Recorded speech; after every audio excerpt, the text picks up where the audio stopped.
আরাফার দিনের সিয়াম আমরা কবে রাখবো, কোন দিন রাখবো, এই বিষয়টি ওলামাদের মাঝে যথেষ্ট মতভেদ রয়েছে। ওলামা ইকরাম এই ক্ষেত্রে আমরা সকল ওলামা ইকরামের মতগুলোকে একসাথ করলে তিন ধরনের অভিমত আমরা পেয়ে থাকি। একটি অভিমত হচ্ছে আরাফার সিয়াম আমরা সৌদি আরবের সাথে মিলিয়ে রাখবো, অর্থাৎ যেই দিন হাজিরা আরাফার মাঠে উপস্থিত হয় সেই দিনে রাখার পক্ষে কিছু ওলামাদের মত রয়েছে।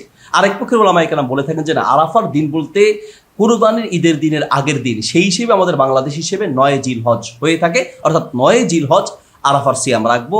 তৃতীয় আরেকটি মত ওলামা ইকরাম বলে থাকেন যেহেতু 2 দিনে হওয়ার সম্ভাবনা আছে, সেক্ষেত্রে আমরা 8 জিলহজ এবং 9 জিলহজ 2 দিনই আমরা সিয়াম রাখবো। এবার যেই দিন হবে সেই দিনটা আল্লাহর কাছে কবুল হবে। তাহলে আমরা 3টি মত পাচ্ছি, একটি হচ্ছে 8 জিলহজ, আর একটি হচ্ছে 9 জিলহজ, আর একটি হচ্ছে 8 জিলহজ এবং 9 জিলহজ দুটি পালন করবে। এই 3টি মতের মধ্য থেকে আমরা কোন অভিমতটি গ্রহণ করব বা আমরা কোনটাকে চুজ করে নেব, কোনটাকে আমরা গ্রহণ করব। আমরা এই 3টার মধ্য থেকে প্রথম যে মতটি ওলামা কেরাম বলে থাকেন তা হচ্ছে 8 জিলহজ আরাফার দিন যখন হাজিরা আরাফার মাঠে উপস্থিত হয়, অর্থাৎ 8 জিলহজ রাখার পক্ষে যারা অভিমত পেশ করে থাকেন তারা ইয়াউম আরাফা বলতে আরাফার মাঠে হাজিরা উপস্থিত হওয়ার দিনকে তারা ধরে থাকেন। তারাও কিছু দলিলের আলোকে বলে থাকেন। আর আরেকটি দ্বিতীয় যে মত তা হচ্ছে আমাদের বাংলাদেশিদের সাথে মিলিয়ে, অর্থাৎ ইয়াউমুন নাহারের আগের দিন, অর্থাৎ ঈদের কোরবানির ঈদের আগের দিন বা 9 জিলহজ রাখার পক্ষে যে অভিমতটি পেশ করে থাকেন সেই মতটি আমার কাছে একটু বেশি গ্রহণযোগ্য মনে হয়। কারণ হচ্ছে আমরা বিভিন্ন হাদিসের দিকে যদি তাকাই, বিশেষ করে মুসান্নাফ ইবনে আবি শায়বা একটি হাদিস রয়েছে, নবী সাল্লাল্লাহু আলাইহি ওয়াসাল্লামের ব্যাপারে বর্ণনা এসেছে আন্নাহু ইউকাব্বিরু বাদা সালাতিল ফজরি মিন ইয়াউমি আরাফা।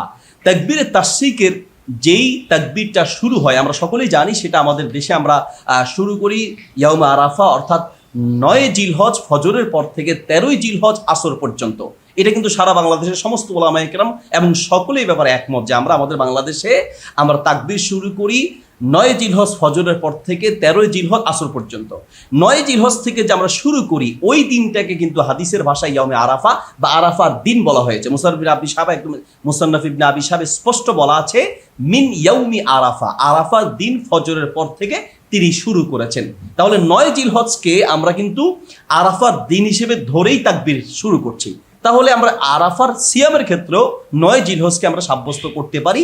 এতে করে কি হবে, সারা বাংলাদেশের মানুষের অন্যান্য যে সিয়াম রাখার বিধান সেটার সাথেও মিল থাকবে। আমরা কিন্তু ঈদুল ফিতরের ঈদ এবং হচ্ছে রমাদানের রোজা বা সিয়াম ইত্যাদি সবগুলো কিন্তু আমরা আমাদের দেশের সাথে মিলিয়ে আমরা রাখছি, সৌদি আরবকে অনুসরণ করে রাখছি না। কাজেই আরাফার সিয়াম রাখার ক্ষেত্রে আমরা এই ঈদের আগের দিন তথা 9 জিলহজের এই দিনে সিয়াম রাখলে ইনশাল্লাহ সিয়াম হয়ে যাবে। প্রিয় হাজরিন, পাশাপাশি আরেকটি কথা বলি, তা হচ্ছে আরাফার সিয়াম অত্যন্ত গুরুত্বপূর্ণ একটি সিয়াম এবং এই দিনটি অত্যন্ত গুরুত্বপূর্ণ একটি দিন।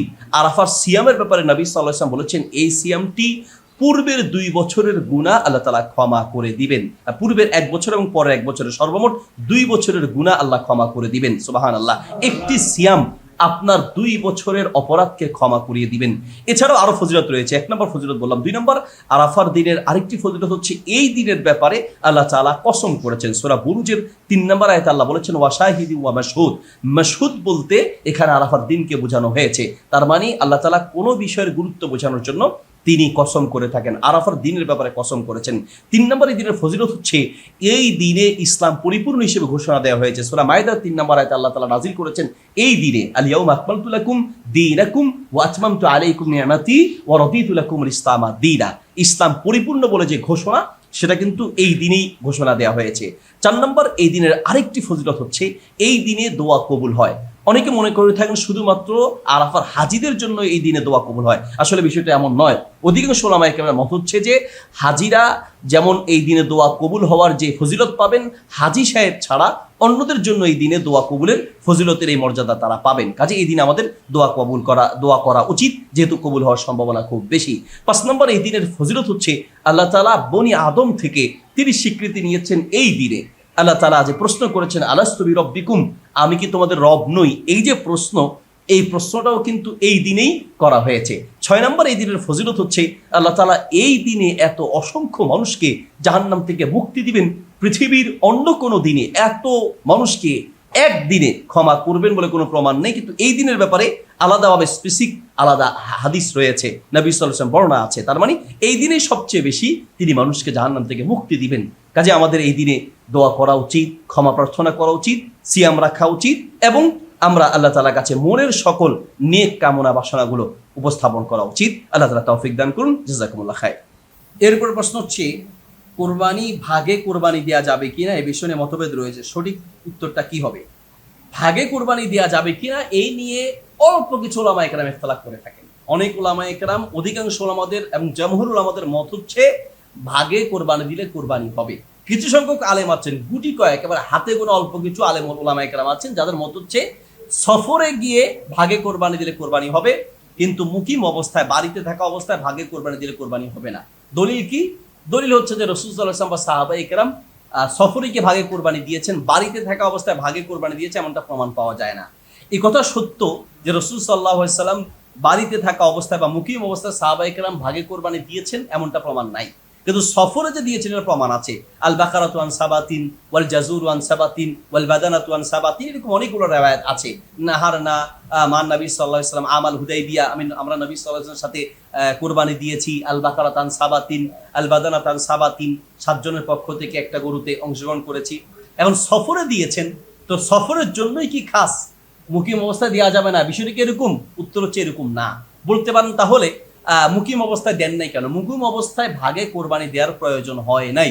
যেমন তখনকার যুগে এক একজন সাহাবীর 100, 200, 50টা, 60টা এক একজনের উট ছিল, এক একজনের ছাগল ছিল এরকম শত শত। তাহলে সে কেন আরেকজনের সাথে ভাগে কোরবানি করতে যাবে?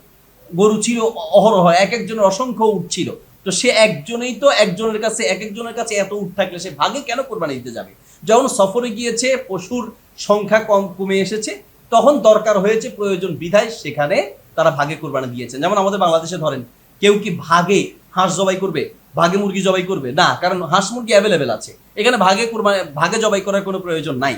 হাঁস মুরগি তো কোরবানি হবে না, কিন্তু কথার কথা বলছি যে ভাগে গরু জবাই দেয়, মেহমান বেশি আসলে ভাগে গরু জবাই দেয়, ছাগল জবাই দেয়, এরপর হচ্ছে ছাগলের গরুর গোস্ত বন্টন করে, কারণ তুলনামূলক গরু বা ছাগল মানে হাঁস মুরগির তুলনায় কম।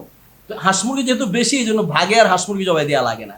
তো ওই সাহাবায়ে কেরামের জমানায় পশুগুলো এরকম ছিল, অসংখ্য এক একজনের উট ছিল, রাসূল সাল্লাল্লাহু আলাইহি ওয়াসাল্লাম অসংখ্য উট নিজে জবাই করেছেন। এই জন্য হচ্ছে যে সেখানে দরকার হয় নাই বিধায় তারা মুকিম অবস্থায় ভাগে কোরবানি দেয় নাই। এখন মুকিম অবস্থায় করে নাই বলে মুকিম অবস্থায় ভাগে কোরবানি দেওয়া যাবে না, বিষয়টা এরকম নয়। মুকিম অবস্থায় ভাগে কোরবানি দেওয়া যাবে, এবং এই পক্ষেই অসংখ্য উলামায়ে কেরাম, অধিকাংশ উলামায়ে কেরাম রয়েছেন। আশা করি বুঝতে পেরেছেন। তবে সর্বোপরি কথা হচ্ছে ভাগে না দিয়ে একা কোরবানি দেয়া উত্তম, এবং সমস্ত উলামায়ে কেরাম একমত।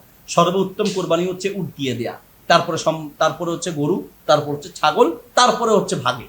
ভাগেরটা হচ্ছে সর্বশেষে। চেষ্টা করবেন একা একা কোরবানি দেওয়ার। সম্ভব না হলে আত্মীয় স্বজনের সম্পর্ক বজায় রাখতে গিয়ে বা কারণবশত চাইলে ভাগেও কোরবানি দেওয়া যায় হবে।